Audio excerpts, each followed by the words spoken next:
Okay, so now you've had a short video from Bozeman Biology that showed you the inputs and the outputs of each of our cycles and how they're important to one another.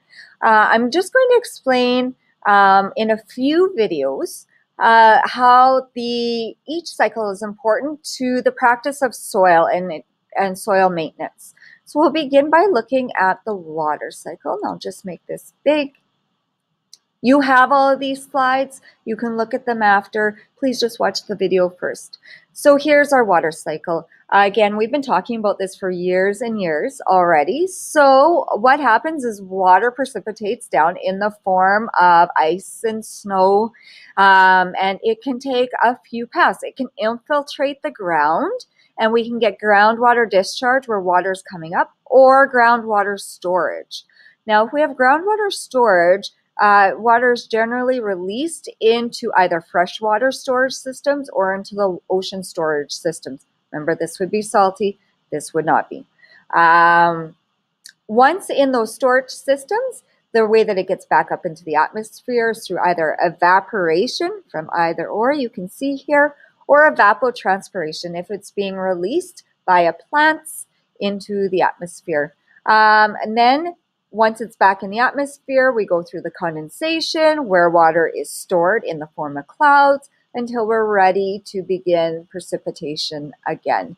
Now, this sublimation is just where water goes from a liquid to, a solid to a gas, skipping out of the liquid phase.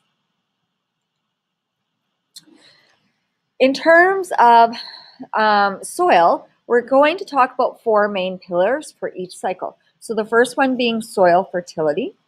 Keep in mind that water is the universal solvent. It will dissolve most things. So in this case, we're talking about ions. So ions that are dissolvable in water are really good. That would be like our fertilizers that we would add, or nutrients that enable plant growth. It's also important for the moisture levels of soil. So we don't want a soil that is too dry or too moist. If we have soil that's too moist, that's when we start noticing that our water tables are coming up, and then that can lead to flooding. If the soil is too dry, and we're actually going to talk about this in a little bit, we can lead to drought. Soil formation is very important, and we just finished talking about how prairie soils form.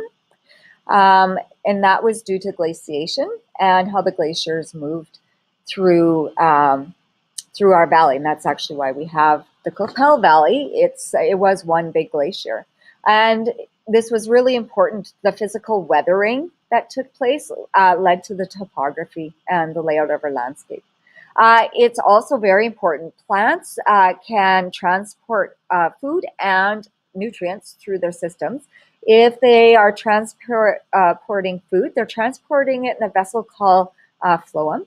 And if they're transporting nutrients and water, they're transporting it in a vessel called xylem. So it's very important for liquid transport of food and nutrients in plants.